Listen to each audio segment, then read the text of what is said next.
Hello, hello, hello, everyone. Hi, and welcome. Welcome back to my channel. My name is Patrick. This is Real Koruk. What does Real Koruk mean? Honestly, it's an amalgamation. I don't think amalgamation is the word that I want, but I'll say it's an amalgamation of different words that hold significance to me for seemingly no reason. I dreamed a name one time. And then somebody said that name. I was like, oh my gosh, I literally just had that, like, heard that name in the dream. And so from that name, I came up with another name. And this word is an amalgamation of those two names. So that's it. There's no real mystery behind it. I'm a Pisces, so I dreamed it. It's valid in my world. And my Mercury is in Pisces as well. Speaking of Mercury, Mercury is out of its post-retrograde shadow in Scorpio. Love that. Love that. Seems like technology, like the last 2 days of that post-shadow, just was doing whatever it wanted to. I feel like, honestly, though, that's been my experience with Mercury retrogrades this year. It's like the post-shadow of Mercury retrograde actually kind of sort of, okay, well, besides the first one, I guess. But technology-wise, the post-shadow would hit like worse than the actual retrograde or the pre-shadow. So, the start of Mercury pre-shadow and the end of Mercury's post-shadow is interesting. Father of Wands in reverse. So I'm going to be doing a thing. I just uploaded a video that I actually recorded days ago. I didn't even notice that it didn't upload or it didn't process. The in-betweeners is about mutable signs. So coming fresh off of the other channel, hopefully we'll see. Whatever it is what it is. The heart chakra and who's this? Reflection, releasing the heart chakra. Love that. I'm gonna pick a die, a D4. I'm gonna roll it. If it's a 1, we'll do cardinal signs. If it's a 2, we'll do fixed signs. If it's a 3, we'll do mutable signs. If it's a 4, we'll pick an element. And then I'll re-roll to see whatever that element is. And then all the timestamps will be in the description box below after, because since this is live, I obviously have to do everything. So it's not going to be like that this time. All right, let's see what's up. Let me pick a D4 real quick. Let me pick a D4. It might be that same white one. Yep. Let's see. And it's right here up top this time, so I gotta dump all the dice to get it. Oh, why not? I'll pick one of these two. Oh, yeah, that works. Okay. I was like, wait, how this gonna work? Because I have so I'm using the Wild Unknown Tarot, the Wild Unknown Archetypes, and Magical Dimensions, Oracle Cards, and Activators. So depending on what chakra comes out, that will be, I'll look before and after that, and that'll be like the Oracle sort of energies overall. So let's just see. We have the number 3 and the number 6. So we're going to be looking around the third eye portal. And we're going to be doing mutable signs again. It's so interesting because I decided before I even did that, I was like, if the same number comes out, I'm just going to do it. I'm not going to re-roll. And then first 2 times I do it, we get mutable signs both times. So we're going to start at the bottom. Bottom of the deck is harmonic resolution. And the solar portal with sanctuary. I feel like harmonic resolution, the solar portal, and sanctuary is about creating spaces where we're free to be our full, total, complete, authentic selves. And then here's emotional freedom right behind that. So confirmed. Now the third eye portal is the purple and gold looking moon.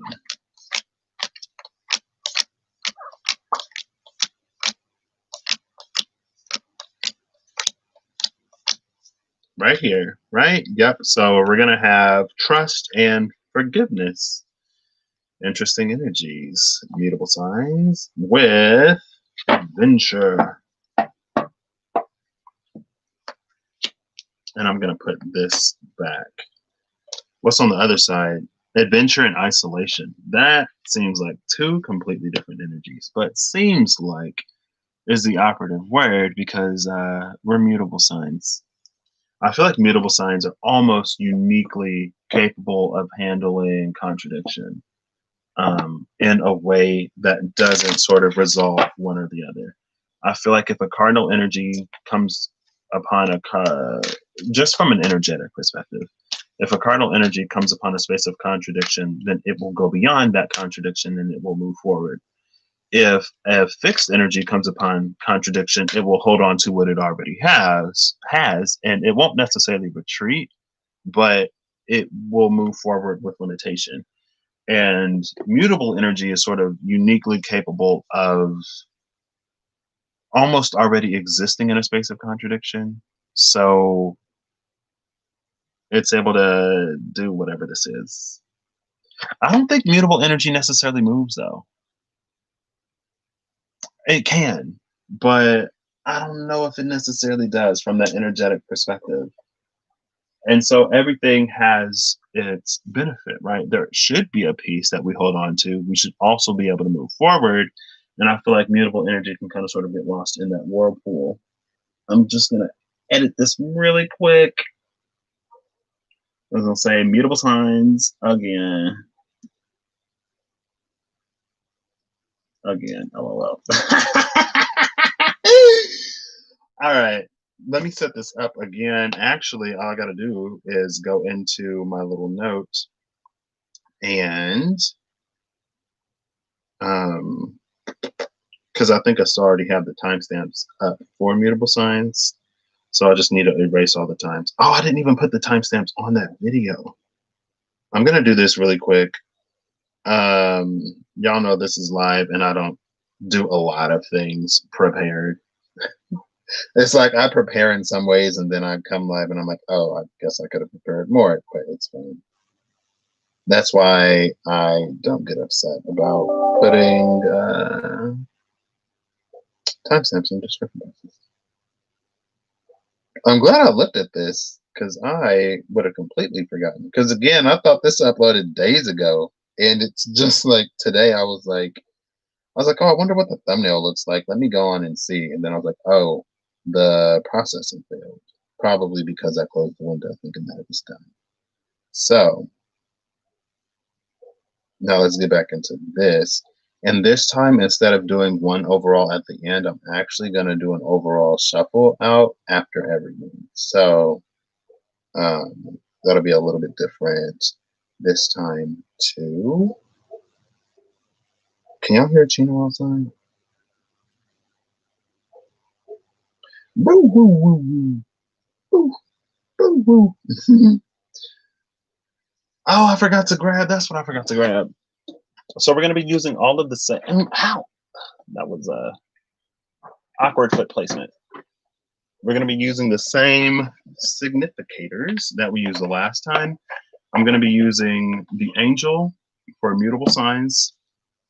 It's going to be the erudite for Virgo, the Knight of Wands, the shining flame for Sagittarius, since the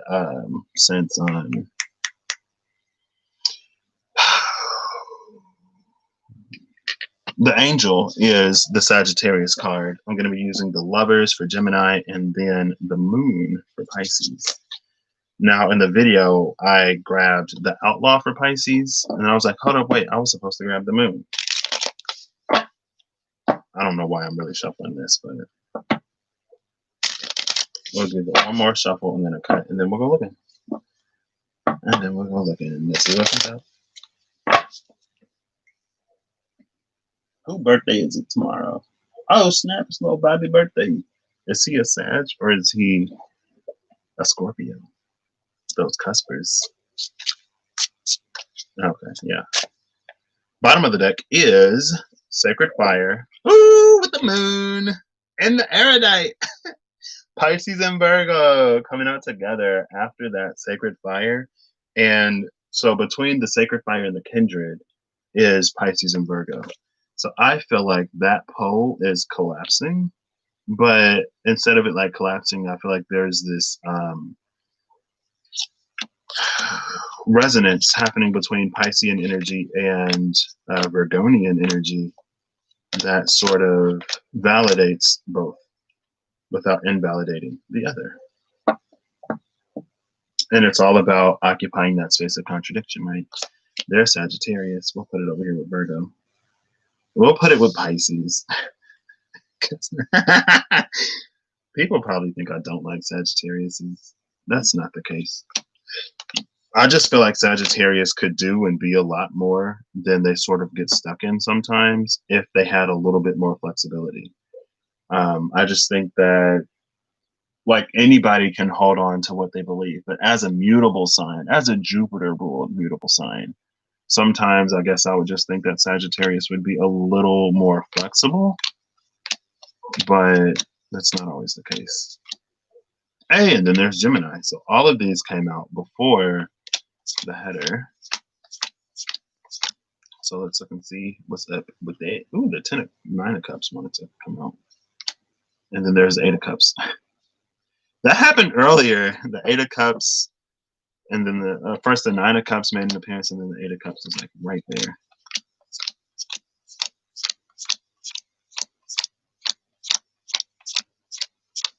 There she is. The angel is between the Two of Cups and the Four of Cups. I feel like that happened too. The Two of Cups and the Four of Cups? Maybe not. Maybe not. Maybe I'm making that part up. Okay. So these as significators, they're just on the table to be on the table. Let's do the archetype first. I'm not going to do an archetype overall because I have the oracle cards up there.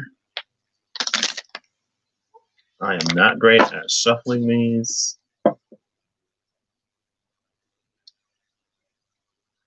Ooh, I see the Lover. The Lover and Anima Mundi. Anima Mundi. So let's start here. Okay. Oh, goodness. Oh, well, it's only two. Now let's move over here. Let's give it 3. If nothing comes out, then pick one. One more.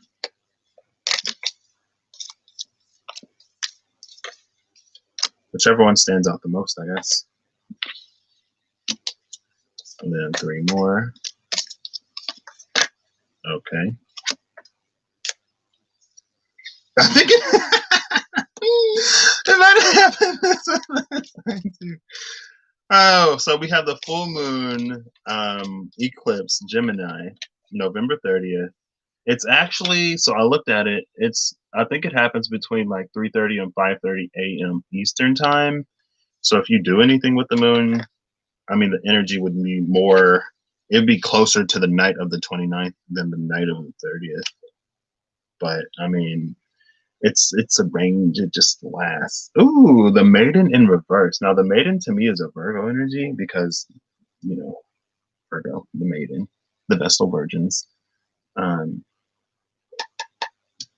I don't really read anything in reverse, but maybe it's Virgo energy sort of seceding a little bit, giving way a little bit to that Piscean energy.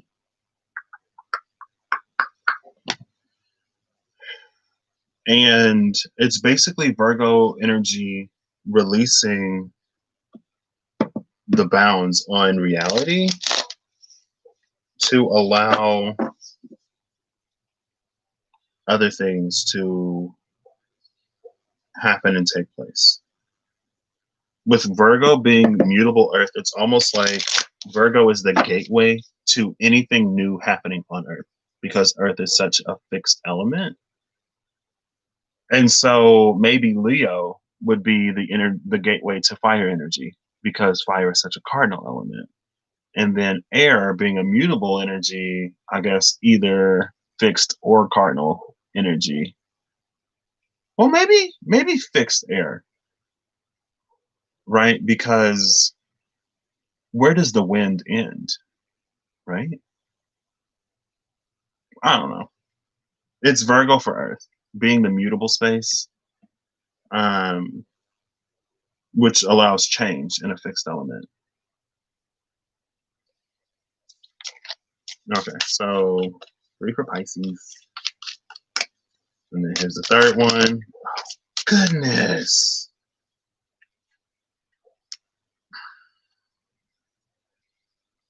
I don't even. I'm gonna have to count my cards. Oh goodness, I'm gonna have to count my cards.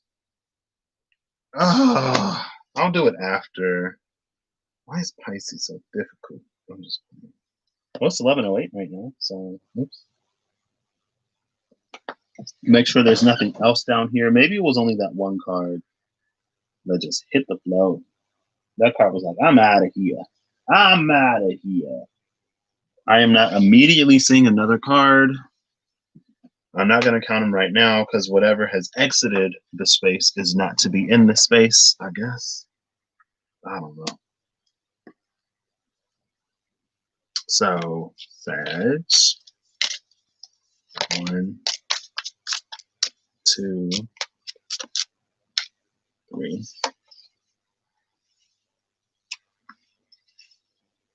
I don't know which one was the top, which one was the middle, and which one was the bottom. I guess it doesn't really matter. Virgo, Gemini. 1, 2, 3.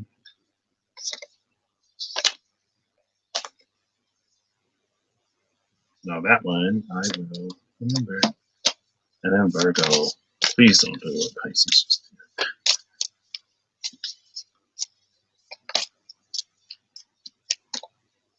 1. No, we'll do it that way. Okay. And now for mutables, I guess. Nah. So goodness. 1, 2, 3. See, that's a whole bunch. We'll take this one. And then the top and the bottom. Bottom of the deck is Wheel of Fortune in reverse. Wheel of Fortune in reverse means that the sun is on top this time. So that's this energy of the things done in the dark will come to the light. But hopefully we've been doing some good things in the dark. What we've been manifesting, they say, what faith is the substance of things hoped for, the evidence of things not seen, or is it the evidence of things hoped for? Let me look it up real quick. I think it's the substance of things hoped for, the evidence of things not seen. And so if we hold on to it, eventually it becomes something seen. But we also have to do things to sort of like push it in a way where it will be seen, because naturally the unseen stays unseen and the seen stays seen. So we have to use our free will and our choice to make these things seen. And we got to do a little bit more than just, I don't know, think it. Sometimes in these times it feels, oh, look, it's 11:11 right now. There you go. Let's say faith. Oops. Faith is the substance of things hoped for, the evidence of things not seen. Let's see. Hebrews 11:1, that 11:1 energy. Now, faith is the substance of things. Come on, Bible Gateway. Now, faith is the substance of things hoped for, the evidence of things not seen. So, yeah, it is the substance of things hoped for and the evidence of things not seen. I thought so, because, you know, I should know that. Bottom of the deck over here is challenges, number 6. So we got challenges, we have the Wheel of Fortune, we have the Maiden who was in reverse, but don't read those in reverse. And then at the bottom of the deck over here, we have the Four of Cups. We have forgiveness, and we have, who were you again? It's not trust. Is it trust? Is it trust? Yeah, forgiveness and trust. Oh, I just saw trust. Interesting. Okay. We have forgiveness and we have trust. So let me timestamp this real quick for the mutable sign. And we'll see. We'll see. What's up? We'll see. What's up? What's up? We'll see. What's up? What's up? 19 colon, might as well just say 20 minutes. 20 minutes even. So mutable signs, if you are a Gemini, a Pisces, a Virgo, or a Sagittarius. Now I'm like hyper aware of where I put Sagittarius. If you are a Gemini, a Virgo, a Sagittarius, or a Pisces, let's just go in order. If you're a Pisces, a Sagittarius, a Gemini, or a Virgo, no, I still mix it up. If you are any one of those signs, have those signs in your chart, or if you're just curious, welcome. This may be for you. It may not be, you know? It's that whole take it as it resonates type of vibe. You know, if it resonates, take it. If it don't resonate, don't take it. Don't try to make something fit that ain't yours, because you know we ain't Cinderella up in this piece where the wicked stepmama is mutilating her daughter's feet just to get these shoes to fit, not realizing that the slipper is glass girl, and this is like this cut is fresh, so you're gonna see the blood in the shoe. Hello, if it don't fit, it don't fit, and that's fine. There's a fit for everything and everyone. And for the things that have no fit, they belong to the group of misfits, the in-betweeners. Welcome. Mutable signs. Let's see. At the bottom of the decks, you have the Maiden, which is a Virgo energy to me. The Wheel of Fortune in reverse, and we have Challenges and the Four of Cups from the Significator deck. Now, the Significator deck, does it matter? Does it not matter? It's there, so sure. The Hollow Void, actually. The Hollow Void in the Maiden. The Hollow Void in the Maiden, that's an empty womb. Right? With Challenges, maybe conception is difficult. Or maybe conception is easy, but carrying is difficult. And mutable signs aren't necessarily, maybe Virgo is different. I don't know. Okay. The energy of mutability isn't necessarily about finishing things, even though it is. But it's like as a mutable sign finishes one thing, it begins another. And so it's like that transition happens within that mutable space. But I don't think mutable energy necessarily completely finishes one or completely starts another. That's why we have the cardinal that comes in after, and why we have the fix that came in before. And so it's this energy of like necessitating those transitions, not necessitating, being a part of those transitions in some way. And that's what the first thing was all about. It was about the in-betweeners, you know, it's holding that space of transition, holding the space of contradiction until things sort of change. It's that bridge energy, which is interesting because one of these got the bridge in the archetypes. I'm using the Wild Unknown Tarot, the Wild Unknown Archetypes, the Spirit Keepers Tarot for significators, and the Magical Dimensions Oracle cards and activators up here. The number that came out was 3 for mutable, and we also got the 6 for the third eye. So I went looking around the third eye portal in the Magical Dimensions deck, and we have forgiveness and trust. Now, forgiveness and trust, it sort of encompasses this energy of how the belief that everything happens for a reason, it's like, how do we as emotional beings interact with the truth, if that's a truth that we believe, that everything happens for a reason? Because if everything happens for a reason, it almost entails a certain trust that there is somewhere that we go after, regardless of how bad the circumstance. And if we believe that everything happens for a reason for our better, then at the same time it's asking us to change the way we interact with negative past experience, right? When it comes to forgiveness, forgiveness is something that's kind of sort of broad.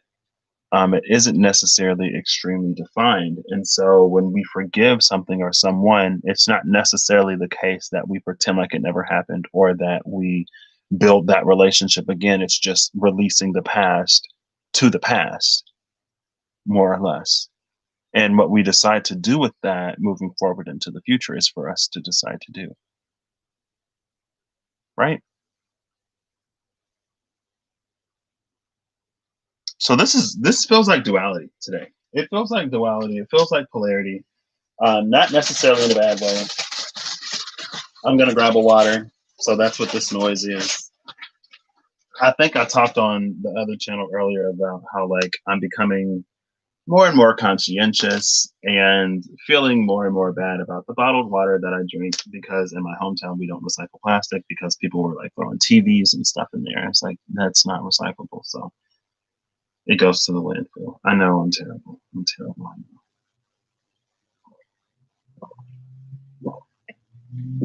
But there are darker evils in the world. Excuse me. Oh, I already have a water. I already have a water right here. This one's colder though. I guess the temperature dropped a little bit. Get a yawn in. A good stretch. So we have the concept of an empty womb. But again, it's like it's an empty womb because it's not holding here. Because it's a hollow void in the maiden. But then there are these challenges, but it's like we need mutable signs. We need to overcome these challenges without losing pieces of ourselves, which should be fairly easy for a mutable sign to do, energetically speaking. Well, not easy, because it'd be fairly easy for a fixed energy to go through a situation but remain the same. And it's like the journey of a cardinal sign to continuously evolve through their situations. But again, with mutable sign, it's like we kind of sort of adapt. And so maybe the challenge for mutable signs right now is actually picking. It's like staking your claim to something and holding it regardless of what happens. It's being more fixed. But in another space, it's also being more cardinal. Now, being fixed and cardinal at the same time kind of sort of is mutable, but I don't know. It's this thing that we need to do right now. Let's see what we got. Let's see what we got tarot-wise. We got Judgment in reverse, the Father of Cups in reverse, the Six of Cups in reverse, and the Father of Swords in reverse. Everything is in reverse. Interesting.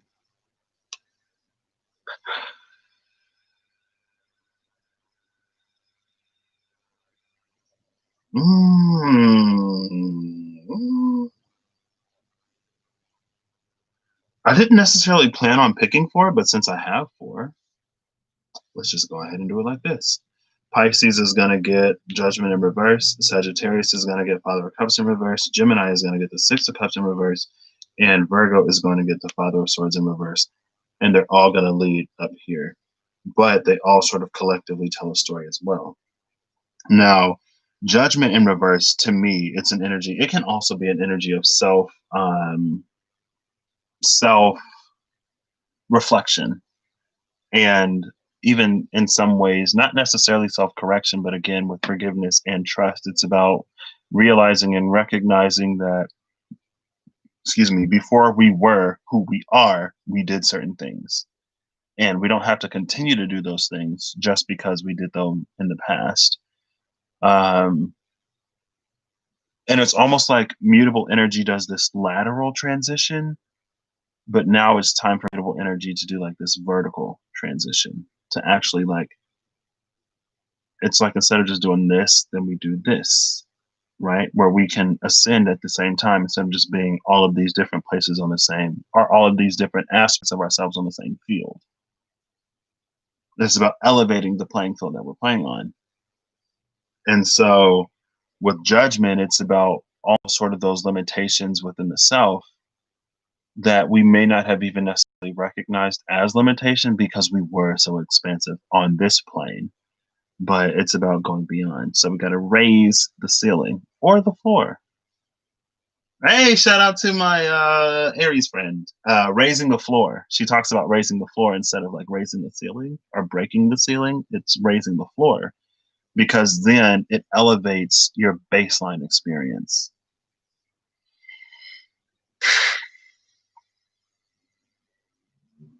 And so the Six of Cups in reverse is sitting between the Father of Cups and the Father of Swords. Those are fixed energies. What is judgment? Judgment is fire, traditionally, can be Pluto. Um, and so it's almost a mutable energy. Judgment, it's a mutable energy with cardinal intention. Six of Cups is a fixed energy, fixed water, Scorpio. Second decan, 5, 6, 7. Yeah, second decan Scorpio. I don't remember the planetary ruler. But this energy between the Father of Cups and the Father of Swords. Overall, it's like an inside and outside look on how we came to be where we are, both individually and collectively, and the things that we made way for, the things that we accepted getting to this point, and how it's like the truth of self-evolution and self-growth, how we actually allow ourselves to grow and evolve. And maybe it's about putting some things in the past that need to be put in the past, certain behaviors or whatever. And I feel like dependencies have been sort of not restricted, dependencies have been released in some ways, but we still engage in those behaviors, right? We don't necessarily need to, but we still do it anyway.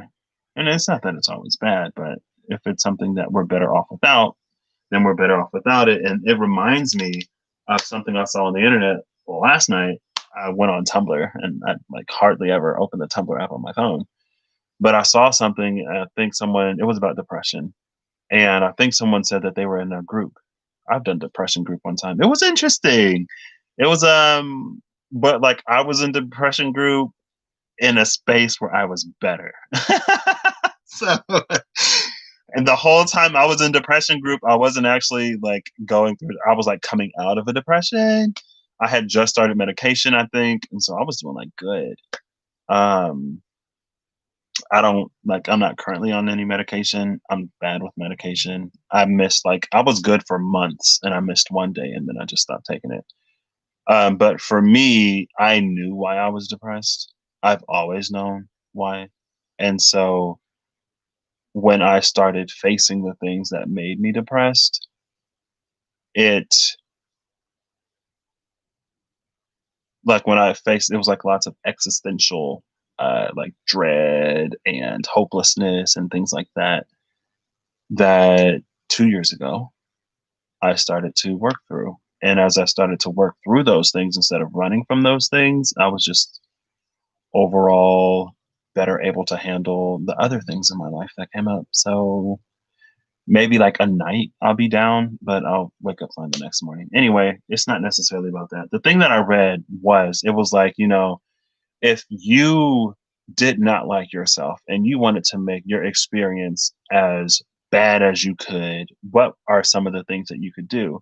And people were like, oh, I wouldn't get any sleep and I wouldn't eat and I wouldn't do this and I wouldn't do that. And then they realized that some of the things that they were listing of like how they would make their life even worse are some of the things that they were actively doing while they were in that depressed state.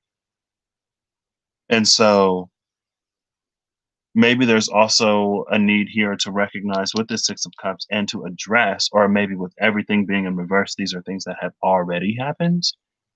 But it's a need to address root causes instead of self-medicating, right? And that's what the Father of Cups in reverse could also be. It could be an energy of self-medication out of a refusal or an aversion to handling emotional situations or situations that trigger heavy emotion. Both of these are scorpionic energies. And then also a scorpionic energy here, I guess, through the energy of Pluto, being a more modern ruler of the judgment card. And then we end with this Aquarian energy, which is all about moving forward. And it's about expansion. But Aquarius is like fixed in the future. Scorpionic energy can be fixed in the past. And so there's this need to begin to create, and I think this is the empty womb. It's this need to begin to create space in the present, in the now moment, and to expand upon that now moment. And the now moment is that mutable space between the past and the future.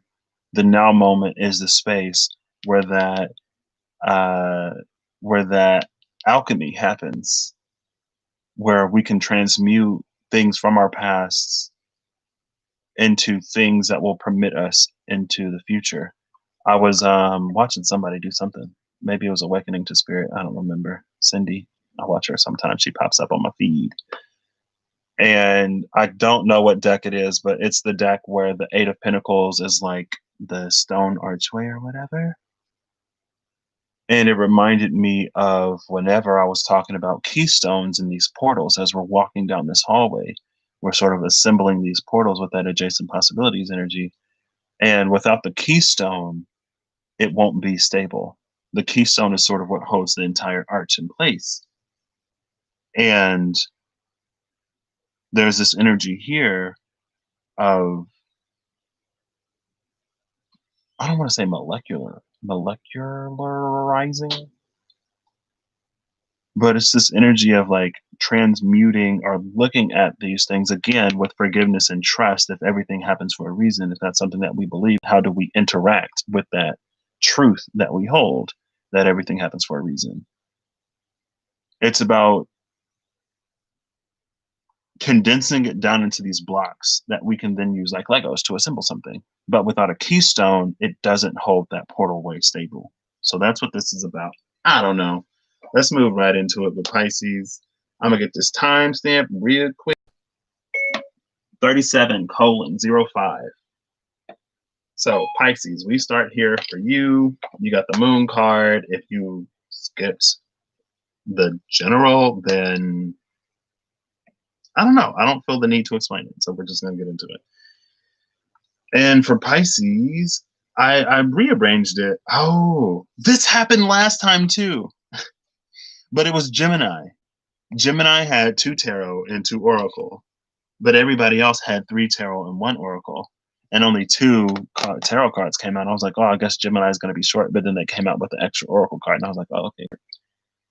So I think there's going to be 4 for everybody. I think.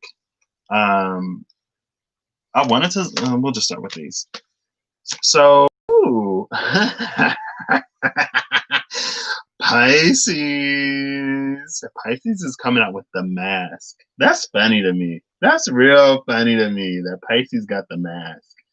But Pisces also got the thread. Now, the mask for a mutable energy is different than the mask for a cardinal or a fixed energy.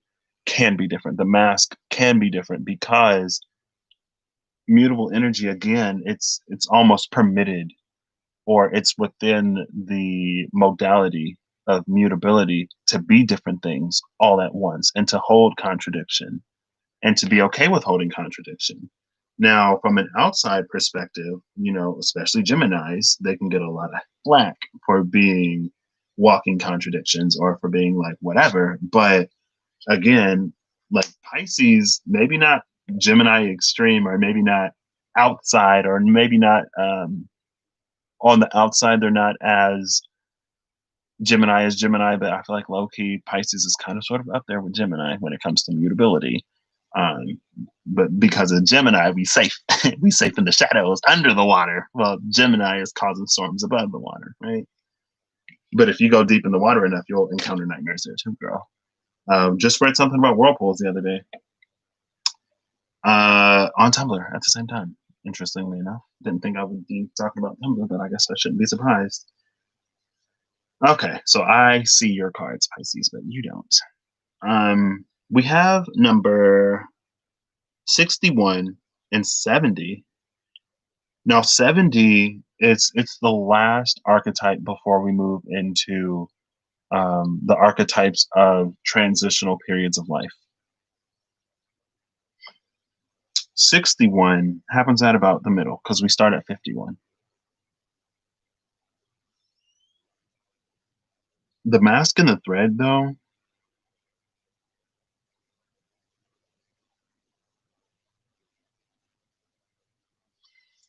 I feel like there are certain things that Pisces has done, certain things that Pisces has hidden in order to maintain a certain level of likability. It's almost like Pisces being a chameleon energy, and mutables are like all mutable signs can be chameleons. It's not just the Pisces thing. But again, with Pisces doing it in a more under the water way, there are just certain aspects of Pisces that have never really seen the light of day. And what's extremely interesting is in the thread card, we have an inverted rainbow at the top. So usually it would be like that, right? But it's like this.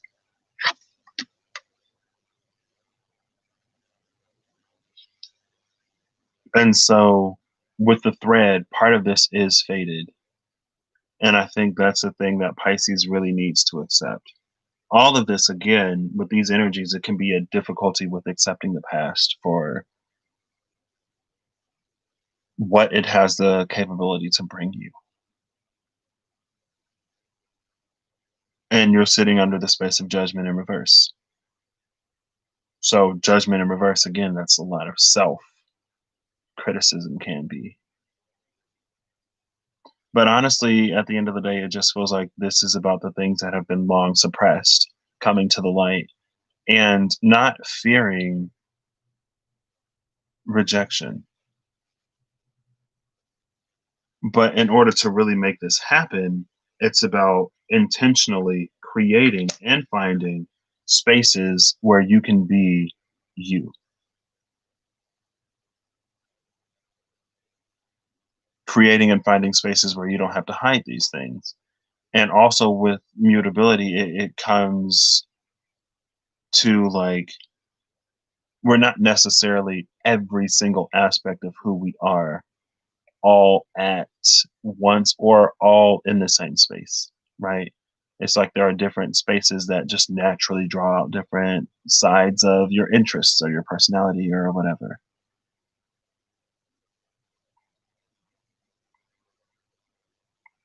But the thread speaks of fate. I can't remember. Is it Lachesis? I think it might be Lachesis. I think I just remembered. The fates, Atropos, Clotho, Atropos, and Lachesis. I think Clotho is the one that weaves it. Lachesis is the one that measures it. And then Atropos is the one that cuts it. And that's, we get atrophy and stuff like when things die or whatever. And the thread won't cut from Hercules just popped into my mind. The thread won't cut because he was immortalized. But he ended up sacrificing that. If you've never seen Disney Hercules, I'm sorry. But at this point, you should have seen it, right? That movie's like old. And I don't think anyone was like, oh, I was literally just about to watch Disney's Hercules and you just ruined it for me. Thanks a lot.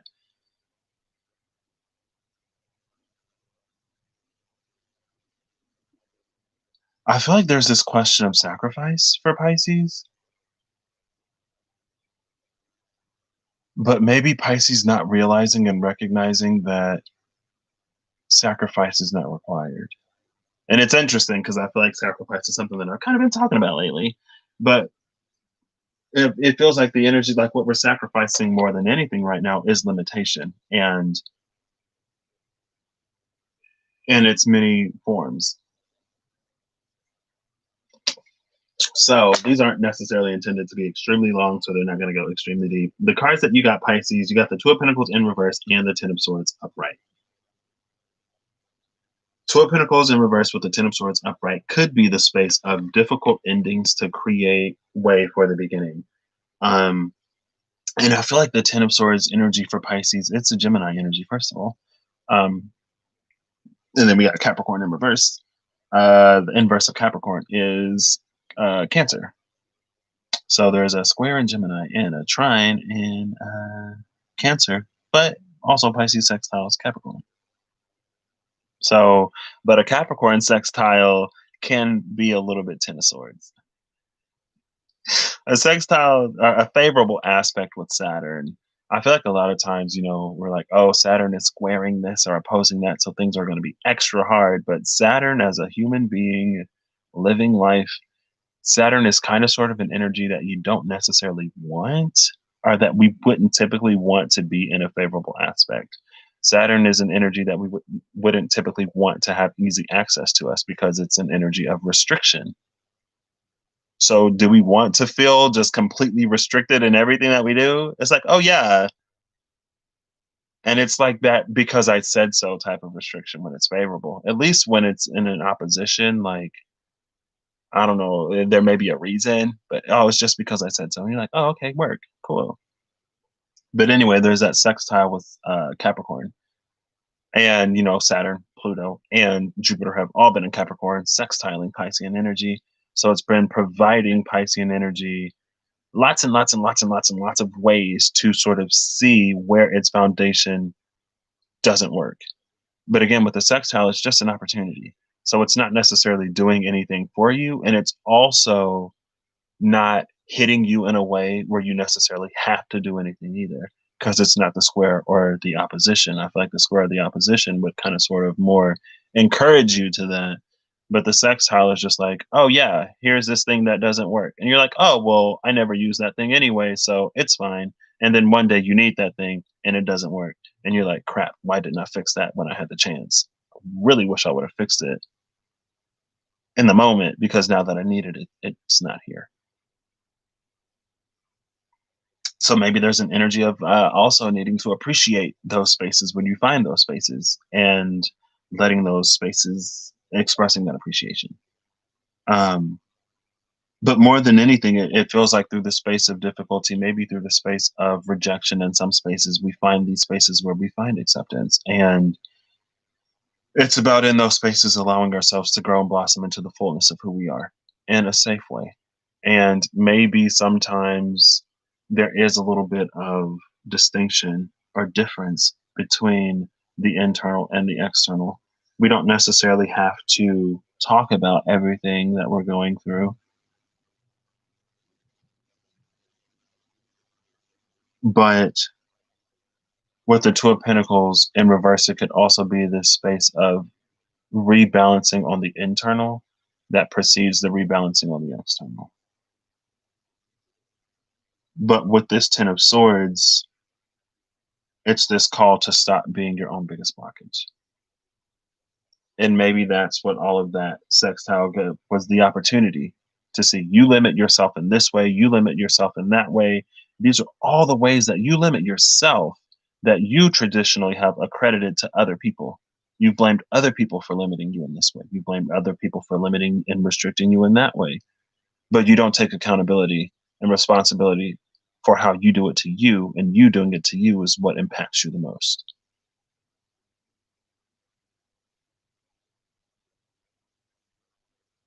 So Pisces, it's just time for you to own up. Honestly, it's time for you to own up to the things that started external to you, but that eventually became internal. Right? It's like the world can stand against you all day long, but we should never stand against ourselves. Because I mean, with Piscean energy being that the space of the dreamer, once those dreams begin to die, or once limitation from reality begin to impact the realm through which we dream and create, that's when we're operating at partial capacity. And that's what I think half of the mask was. If we're not fully, and that's the thread, it's like we're being drawn to become all of who we are. It's almost like with that thread, the mask is being unraveled, but at the same time, the truth of who we are, it's like it's being dredged up, not dredged up.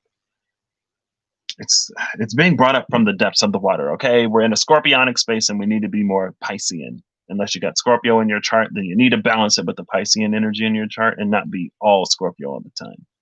Even Scorpios need to come out of the water sometimes.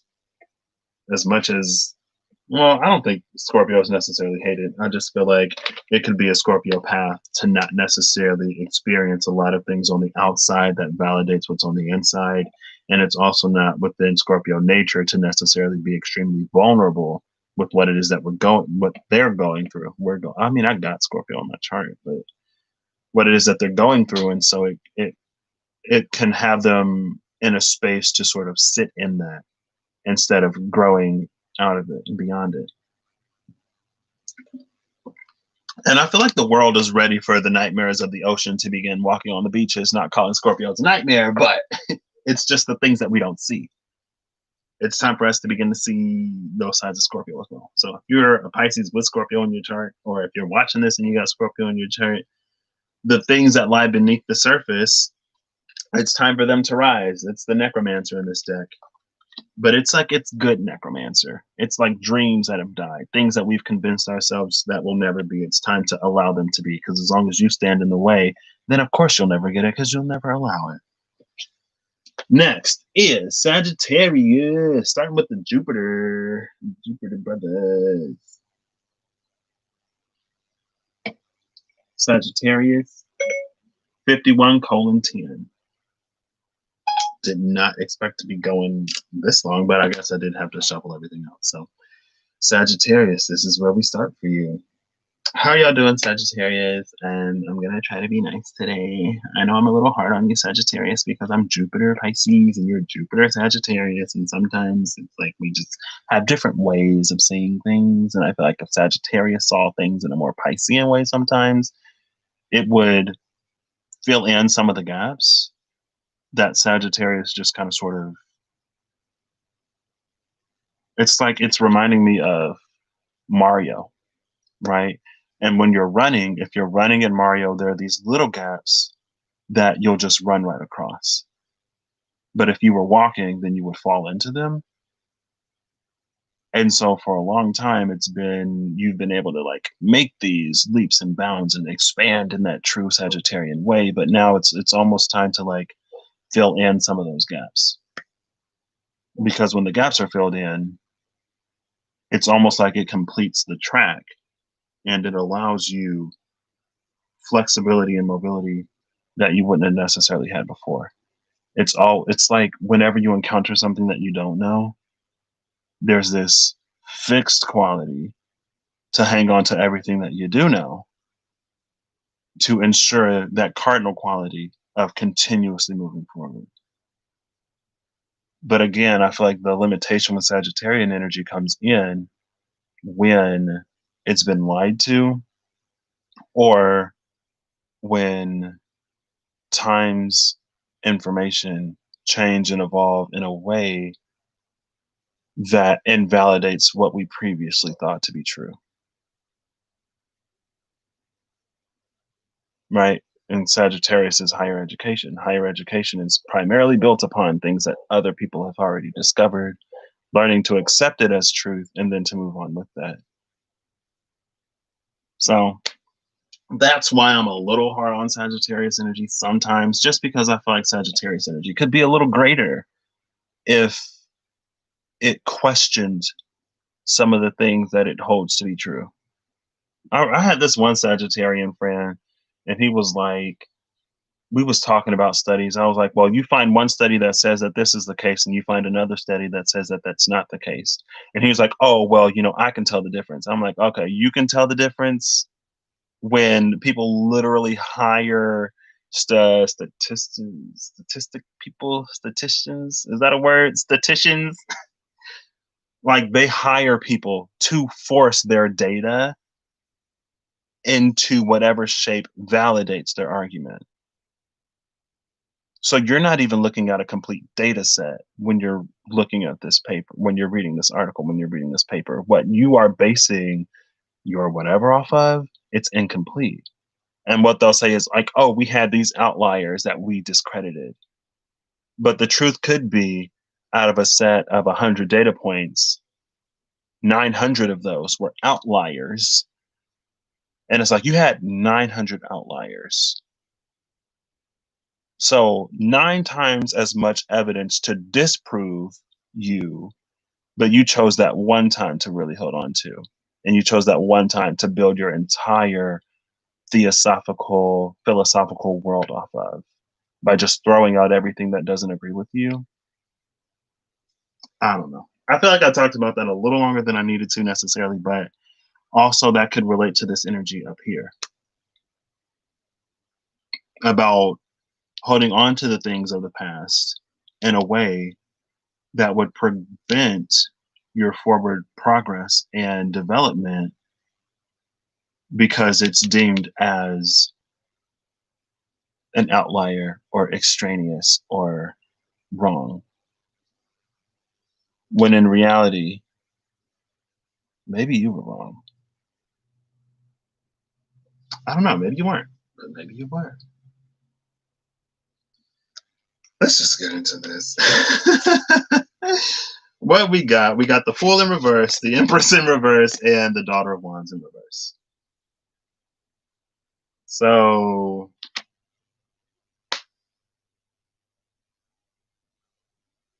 I guess the question is, Sagittarius, is it better for you to think that you're right, and to be stuck,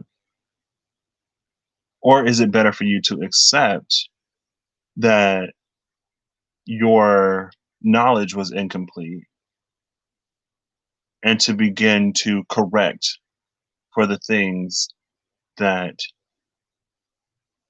you don't right now? And it feels like the energy of correction, but correction in terms of like in mathematics, it would be a coefficient, right?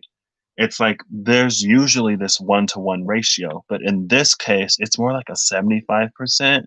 So if you put a 0.75 in front of it, or if you multiply by 3 and then divide by 4, then you'll get something that more closely fits reality. It's a scaling factor. So something that needs to be scaled up or scaled down because it doesn't completely fill the vessel.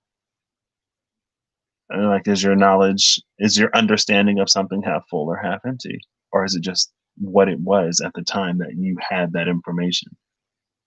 Again, Sagittarian energy is good, but when it comes to the space of something new or significant improvement, Sagittarian energy can be a limitation because it's too grounded in what is already known. And it almost discredits Sagittarian energy to be that way, even though that is a staple of Sagittarian energy. And it's like Sagittarius needs to be okay with holding that contradiction and that dynamic.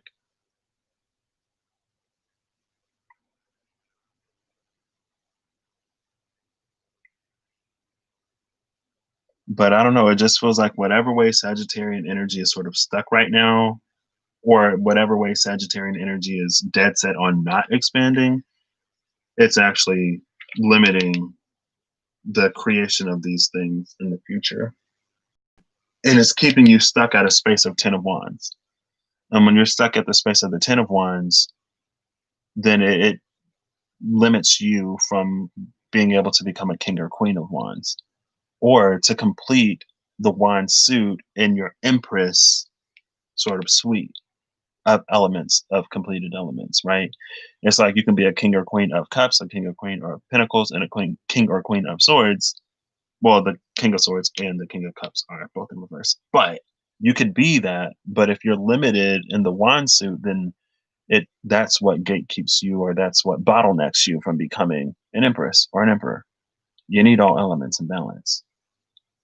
And with that 10 of wands being the limitation, again, it's that energy of us not fully realizing or noticing how what we do and the way we go about doing what it is that the way that we go about accomplishing things, and our desires, and in some ways even the ego, because it's the fulfillment of those desires, how it actually limits us from growing beyond. And Sagittarian energy being linked to that Knight of Wands energy, and Sagittarian energy being the jovial, lighthearted, whatever, just out to have a good time and be free.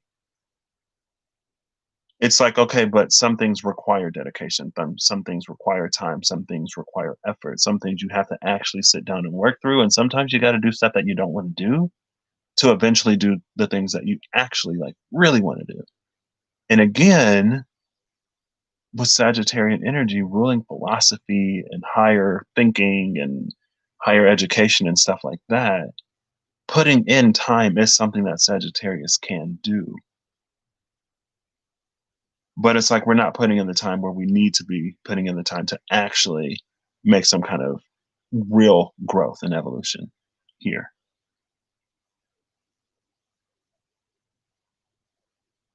It's just the need for a different approach. And the card that you got is the Dead End.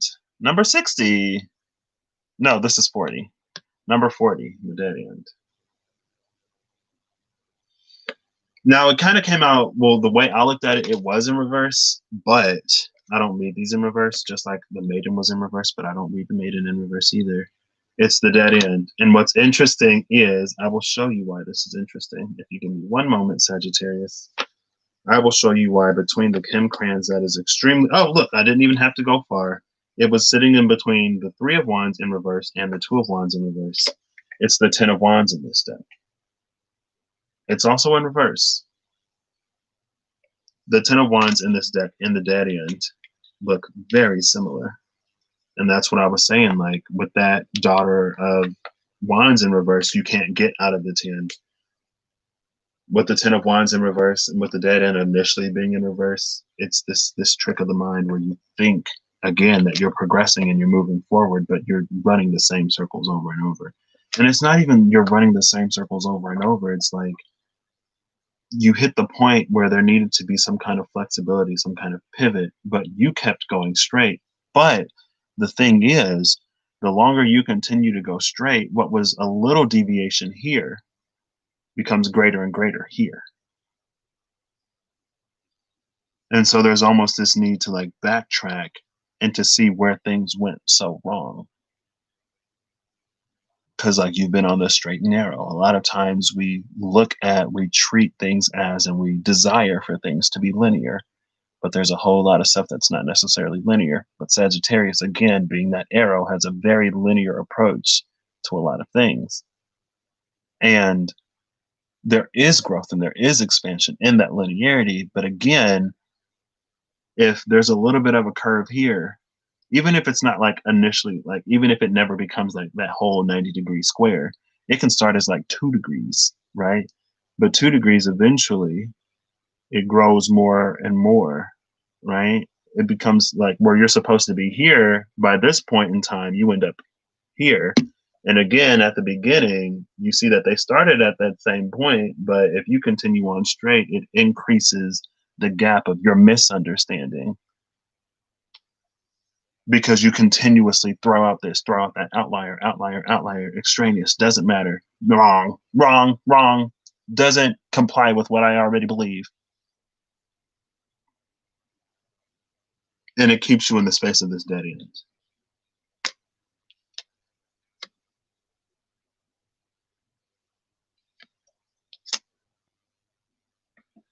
But again, if we believe that everything happens for a reason,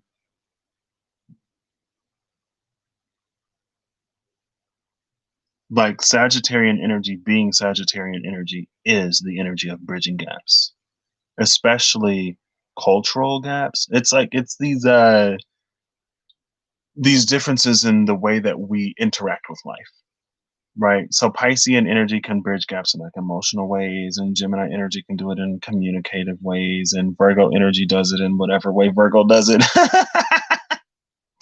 Virgo is like the only energy in my chart that I have absolutely none of, unless we're looking at sidereal astrology and my Jupiter is in Virgo instead of Libra. But even then, my Jupiter is in retrograde, so that Virgo energy still ain't that great.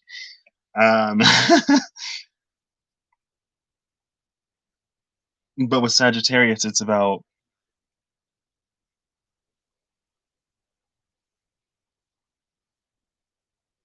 it is about bridging gaps, but it's also about these things that are more globally true, right?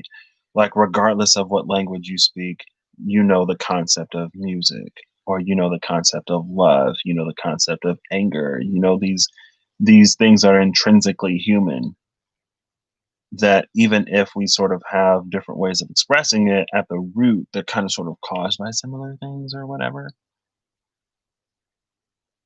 And so I feel like there is a way for Sagittarian energy to use what it has in this new space, even though like we're on, it's like more extreme now, you can always bridge that gap here.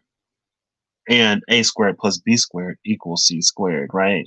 So this, it's always going to be quicker for you to just like go from here to here, like from here to here, rather than like backtracking all the way and then going all the way up this one. You can just bridge that distance here and like be there. Like if it's like this, right? You can go from this to that and you can be right there instead of backtracking. And I feel like with the dead end, that's kind of sort of what you're supposed to do. Because there is this energy overall of things happening for reasons. We just have to trust that they happen for a reason. So it's not about feeling like, oh my gosh, I've been wasting time, or I've been doing this wrong and I've been doing that wrong, and now I got to start all over, because we don't start over. We start from experience. That's a quote that I saw somewhere a long time ago and I loved it. We don't start all over. We start from experience.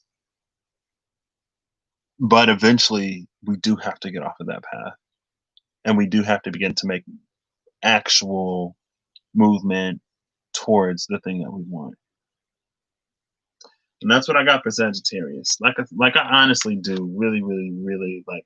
I love Sagittarian energy. I love Gemini and Sagittarian energy for very similar reasons.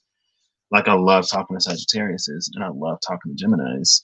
But a stuck Sagittarius, it drives the Pisces in me crazy. Because I'm like, I'm trying to expand in this direction and I'm trying to expand in that direction. And Sagittarius is like, no, we're talking about this right now. And I'm like, yeah, but like, what about this? Like, they're related, like in this way, like they're related. And Sagittarius is like, no, they're not. They're completely separate things. And it's like, okay. And if we take Sagittarian energy back a few centuries, we honestly don't have to take it back that far if we open our eyes and look at the world. But if we take Sagittarian energy back a few centuries where there were more religious wars, then it's like, you believe in love in that way, but I believe in love in this way. And because we have different ways that, because we interact with it differently, and because we cause it, or we call it different things, I'm going to kill you for it. And it's like, wait, girl, like, wait, like Sagittarius, you just took a leap. You took a leap. It's like, what? But Jupiter is primarily in its Sagittarian energy, just like Saturn is primarily um, its Capricorn energy, which is why a lot of times it seems whenever we look at aspects with Saturn, we're like, oh no, it's going to be restrictive because Capricorn. And it's like, or it could be expansive in an Aquarian way, right? If your foundation is good, then Saturn will build upon it and it will create skyscrapers, Aquarius, instead of, going in and writing up all these different ways that you violate regulations and building codes because your foundation is crap. It's like, yeah, your foundation is terrible. Then Saturn isn't going to build on top of that, because Saturn isn't building anything that's going to fall apart. But if you're good, then Saturn is like, oh yeah, like I love what you did with the space. Let's do this and let's do that and let's do this other thing. Again, keep in mind that we still have to abide by these regulations, but what you have here is really good. So I think we're shifting over to that Aquarian side of Saturn energy, and maybe shifting Jupiter to that more Piscean side of this energy rather than Sagittarius, where we can begin to really create ways more prolifically to expand and to create these technologies. Like, why don't we have flying cars? Why don't we have this? Why don't we have that? Because the Sagittarian side of Jupiter energy is more so about building upon what it is that we already have. It doesn't necessarily innovate outside of that too much. And so you get these pockets of innovation instead of more widespread, like, Aquarian Pisces energy. We're more Sagittarian Capricorn instead of Aquarian Pisces. And it's about integrating the differences and not about completely ignoring, right? That's why we're collapsing the poles. Did I talk about collapsing? I think I mentioned collapsing poles over here, right? And not on the other channel. Yeah, because it was Pisces and Virgo. I said Pisces and Virgo are together. We're collapsing poles today. So we're taking from the other. So, and that's why, I guess I didn't talk about the Father of Cups here, but the Father of Cups in reverse sort of it can be the limitations that we put on connection.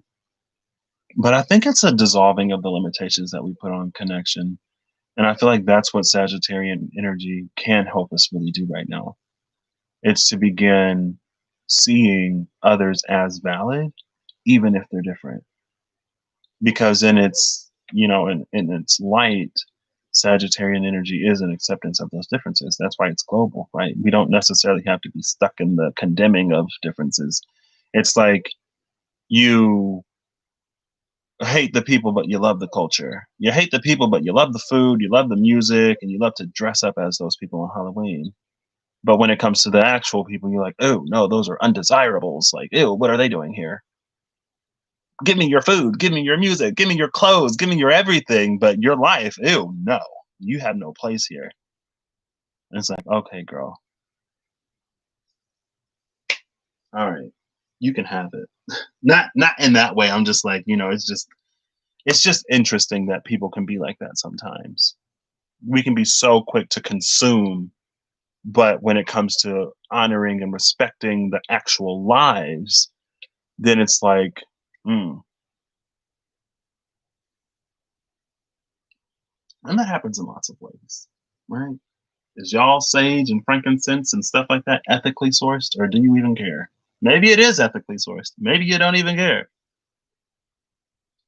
Everything has ripples and repercussions out into the world, and we shouldn't just be taking without. It's like humanity has become so gluttonous, and the earth is bountiful, yeah, but she ain't just gonna put up with y'all just like doing whatever to her. My goodness.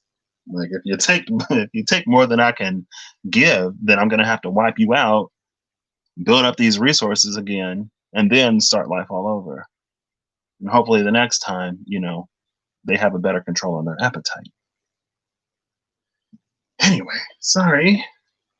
Sagittarius, like I said before, it's holding the energy of the South Node for me. So it's kind of sort of carrying the shadow of a lot of what is keeping us from moving forward. And Gemini is kind of sort of carrying a lot of not the hope, but some of the way in which we can move forward, which is honestly communication, talking, it's experimentation rather than theorizing. It's about actually doing things and not being so quick to be like, oh, that's not feasible, that's not possible, that won't work, so we won't even try. Because again, old energy, you can't convince of anything actually working. Why is it always the young people that sort of really bring us forward? Because old people get stuck. Not all old people. Hashtag not all old people. Because I knew and Donna. Don and Donna, my favorite old couple, elderly couple. It has been my experience in life sometimes, and that's why forgiveness and trust is important for me as a person, or it was in the past, because like Don and Donna were these elderly, it was this elderly couple that I just so happened to be able to make a few dollars helping out. And girl, they were smokers, and I had to go into the basement and clean the filter. I was like, oh, and I'm like pre-asthmatic. So, like if my allergies get bad enough, girl, I get asthma. Um, Now it hasn't happened in a while, but I had like allergy induced asthma, and I got an inhaler and stuff like that that I like never carried because that happened in like middle school into high school. I was like, I ain't been asthmatic my whole life. I haven't had an inhaler my whole life, but if my allergies get that bad, then they get that bad. Anyway, I just put on my little mask and I went down into the basement and I cleaned it, even though it was not only was it like a little hard to breathe, it was also nauseating. But anyway, Don and Donna were this amazing couple that came into my life. I was actually in school with one of their grandsons, and their grandson was related to one of the mentors I had in my life. And it was through that mentor that I actually got connected with all of them. But not too long after I met Don and Donna, I think Don passed away first. And then not too long after, Donna followed. And I was like, man, like, why would they come into my life for such a short period of time and then just leave like that? Like, what was the point? What was the point of me getting emotionally attached to these people in order for them to just leave? And of course, that triggered everything in me. That was like, this is why I don't care about people, because every time I get close to somebody, they leave. Either they move or they die. Anyway. I feel like Don and Donna were the hip old people that were still like current and not like in their time, which is the kind of old person that I want to be, right? I don't want to be stuck here. I want to keep moving as things continue to move. Like, yes, like my eye is already on the future. I've dreamed of the future in so many ways. I'm like, I'm ready for that. I was like, oh, you can't go back to the past. I'm like, everybody who I knew in the past, they would understand, girl. I love you, but the future is the future. Now we are building a better future instead of breeding. Oh goodness, instead of building these tomorrows that are a little bit better than today, but kind of worse in these more subverted ways that we just kind of sort of sweep under the rug and ignore. Because it's almost like in some ways the disparity increases. Again, we're going from this to this to this to this to eventually that, and maybe even that, where it's like, whoa, we're almost going backwards. How did that happen? Because we stayed, instead of moving, we stayed like that. And I ain't gonna break my wrist trying to do whatever, but you can see, you catch my drift. So again, not all of that was necessarily for Sagittarius particularly. Some of that was for Sagittarius particularly. Some of that is collective South Node Sagittarian energy. But somebody's got to lead the charge, right? Come on, Sagittarius, you can do it. You can do it, Sagittarius. I believe in you. I honestly do, though, because it's like, I feel like I have such good conversation with Sagittarian energy sometimes.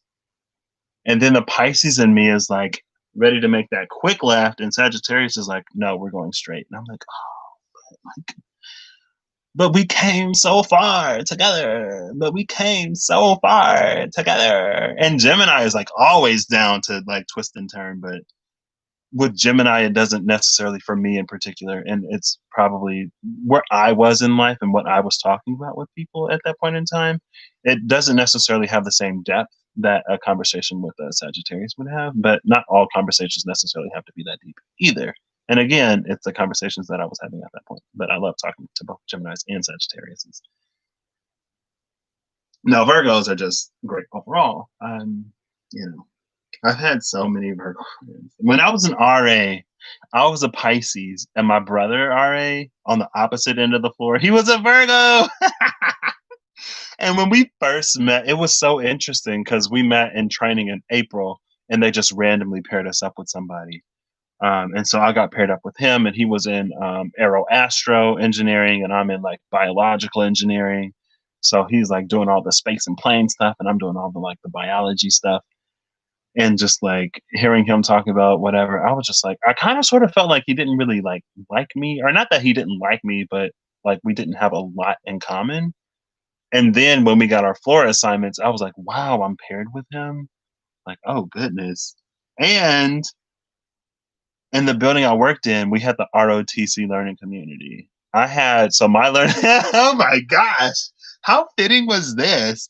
So my learning community that I had on my floor was exploratory studies. So it was all the people who, with exploratory studies, you get like your freshman year and your sophomore year to kind of sort of explore before you pick a major, right? And so it's for the people who kind of sort of come in undecided, and then eventually they make a choice. And I'm like, oh, I'm Piscean, just go with the flow, not really knowing where I'm going. Me in charge of the exploratory studies learning community. How fitting. And then the Virgo at the other end of the hall was in charge of the ROTC learning community. So you had the go with the flow, major undeclared, undecided, and then on the other side is the hyper regimented and all that other kind of stuff, boot camp ROTC learning community. It was just interesting. But we had great sort of chemistry. And I actually saw him my last semester, and I meant to talk to him, but I was just like, oh, I don't want to lose track of my group. So like we'll get in contact later. And that never happened. And I regret that so much because he was so cool and I really wanted to talk to him. But my senior year, or my last semester was my last semester. Anyway, I'm not even talking about like I'm going to Gemini. We'll do Gemini last. I'm just gonna timestamp Virgo here. It's 12:12 right now. We caught 11:11. That means it's been an hour and a minute or more. I don't know how time works. Yeah, 11:11, 12:12. 1 hour, 1 minute. Excuse me. Since that happened, all right, Virgo. 1:19:47. So Virgo, this is your whatever this is right now. I know I just released a mutable thing, but the 3 came up again, so we're doing double mutable. Next time I do this, it might be mutable too. This may just be a mutable series. I don't know. I might just go to Mutable Sign channel. Um. Anyway, so there was me on my end of the floor, and there was him on his end of the floor, and it was really interesting. And uh, yeah, we actually have like our interests were pretty different, but we're both into like gaming. Actually, you can't see this beast of a tower that I have right now, but it's my tower for my computer, for my desktop. He was downsizing because this thing is a beast. And I was complaining about not having enough space in my tower because I got a new graphics card and it was kind of fat and it like didn't really have the space for it. And he was like, "Well, I'm getting rid of my tower if you want to just like move everything in here." And he was like, "If it's too big for you, let me know and I'll help you take it down." Anyway, he helped me assemble it and he helped me move everything into my tower. And yeah, this a Scorpio is I think Ben is a Scorpio. He actually helped me build that tower when I got into I built this tower and I got this gaming laptop right before I stopped PC gaming. It's wild, I know. It's a lot of money that just will find its use one day. Anyway, my laptop starts up in like seconds. I love it. It has an SSD and a hard drive. So all the boot up stuff is on the solid state drive. And so it's like within seconds she's on. I'm like, yes! Anyway, I'm sorry. And I'm actually gonna pause this here because I gotta go. No, I'll do Virgo first. No, I'm gonna go to the bathroom first. So Virgo, I will timestamp again when I get back for the rest of y'all.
Oh goodness. All right, y'all, I'm back. It's so interesting. I go into the bathroom, right? And I look at the clock and it's 12:15. And do you know what 12:15 looks like on the clock? It looks like this. It's basically a 90-degree angle, basically a square. And I've been talking about that. So I was just like, oh, that's cute. Haha, that's funny. I guess. What the? Okay, hold on. So Virgo, let's try this again. So from 11947 to 24:00. So we got a brief second. There we go. Welcome in, Virgo. This is everything for you. I was gonna do Gemini, but I started going ham on talking about Virgos and how much I appreciate Virgos. And I was like, well, let's just do Virgo. Why not? Virgo's in the show.